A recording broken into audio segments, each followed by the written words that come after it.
halkan waa Muqdisho Soomaaliya oo aad kala socotaan BSS Radio oo ku hadla afka boqortooyada soo jireenka Soomaaliya kaasoo habada si toos aad uga dhageysanaysaan.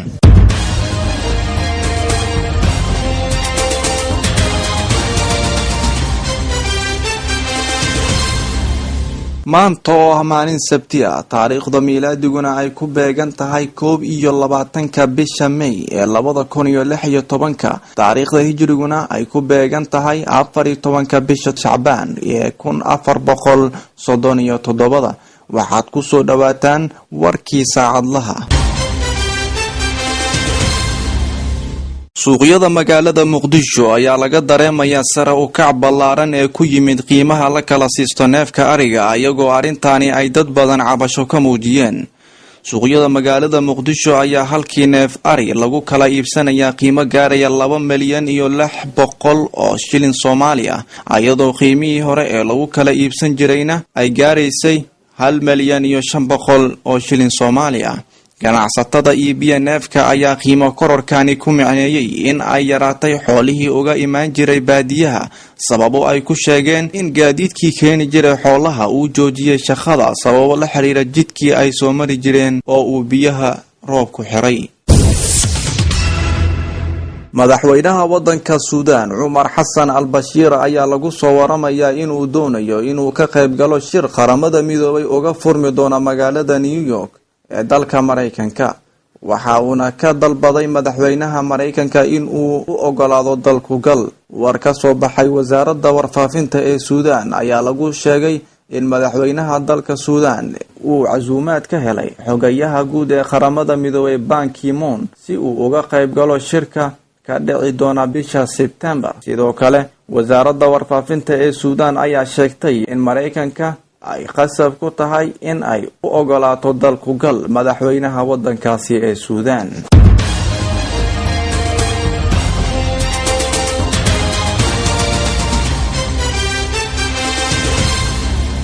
wali halkaad nagala socotaan waa BSS Radio oo ku hadla afka boqortooyada soo jireenka Soomaaliya. wararka ka imaanaya dalka Masar ayaa sheegaya in diyaaradii Egyptian oo ay shalay ku burburtay badda Mediterranean-ka qaar ka mid ah burburkeedii la helay. war-saxaafadeed ka soo baxay ciidamada qalabka sida ee dalka Masar ayaa sheegaya in diyaaradaasi burburkeedii qaar ka mid ah iyo qalabkii ay siteen rakaabka diyaaradaasi saarna la helay ayagoo sheegay in laga helay meel ku dhawaad 300 kilomitir dhanka waqooyi ka xigta xeebta wadankaasi ee Masar.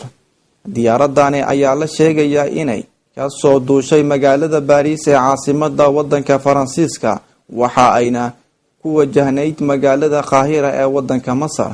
sidoo kale waxaa soo baxaya warar sheegaya in diyaaradaasi looga shakisan yahay in lagu soo riday falal argagixiso ayadoo ay mas'uuliyiinta dalkaasi sheegeen in aysan diyaaradaasi ahayn mid ciladeysnayd.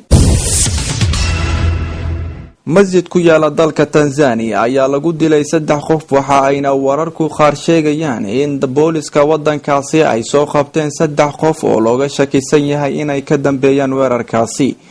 weerarkani lagu qaaday masjidkani ayaa imaanaya xilli ay dadka wadanka Tanzania ka cabsi qabeen in wadankoodu uu ka bilowdo rabshado. waxa ayna dad goobjoogayaal ah sheegayaan in dadka weerarka soo qaaday ay ahaayeen 15 ruux oo aan la garanaynin.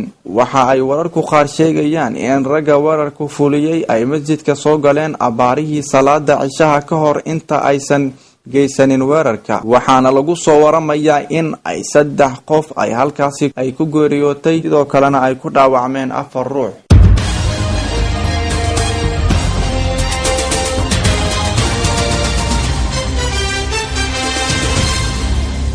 wali halkaad nagala socotaan waa BSS Radio oo ku hadla afka boqortooyada soo jireenka Soomaaliya. wararka ka imaanaya dalka Mareykanka ayaa sheegaya in dhismaha aqalka cad meelo u dhow laga maqlay xabado. booliska dalka Mareykanka ayaa sidoo kale sheegay in mid ka mid ah ciidamada ilaalada madaxtooyada lagu toogtay meel ku dhow dhismaha waxaana isla markiiba albaabada loo xiray dhismaha aqalka cad ee wadanka Mareykanka.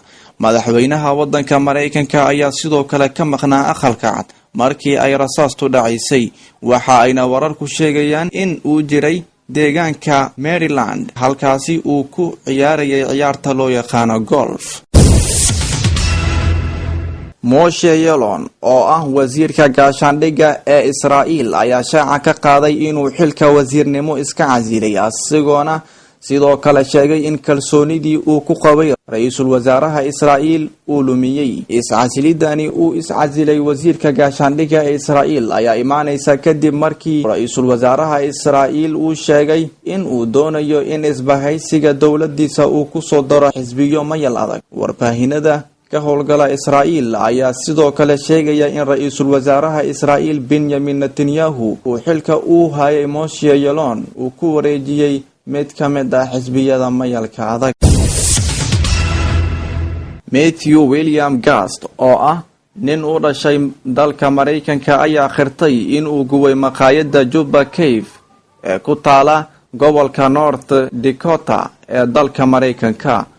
Maqaayadani ayaa la sheegayaa in ay lahaayeen dad Soomaali ah oo halkaasi ku noolaa. Matthew William Gast oo ah 25 jir ayaa lagu eedeeyay in uu burburiyay hantidii maqaayadda tiilay. Waxa ayna wararku sheegayaan in hantidaasi gaaraysay $90,000. Master Gast ayaa sidoo kale lagu eedeeyay cunsuriyad. Master Gast ayaa la filayaa inuu xukunkiisii dhici doono 29 Agoosto ee sanadkani. sidoo kale wararka qaar ayaa sheegaya in lagu xukumi doono 15 sano oo xarig ah waxaana khasab ku noqon doonta in uu bixiyo hantidii uu burburiyay ee gaaraysay $90,000 Mareykanka ah.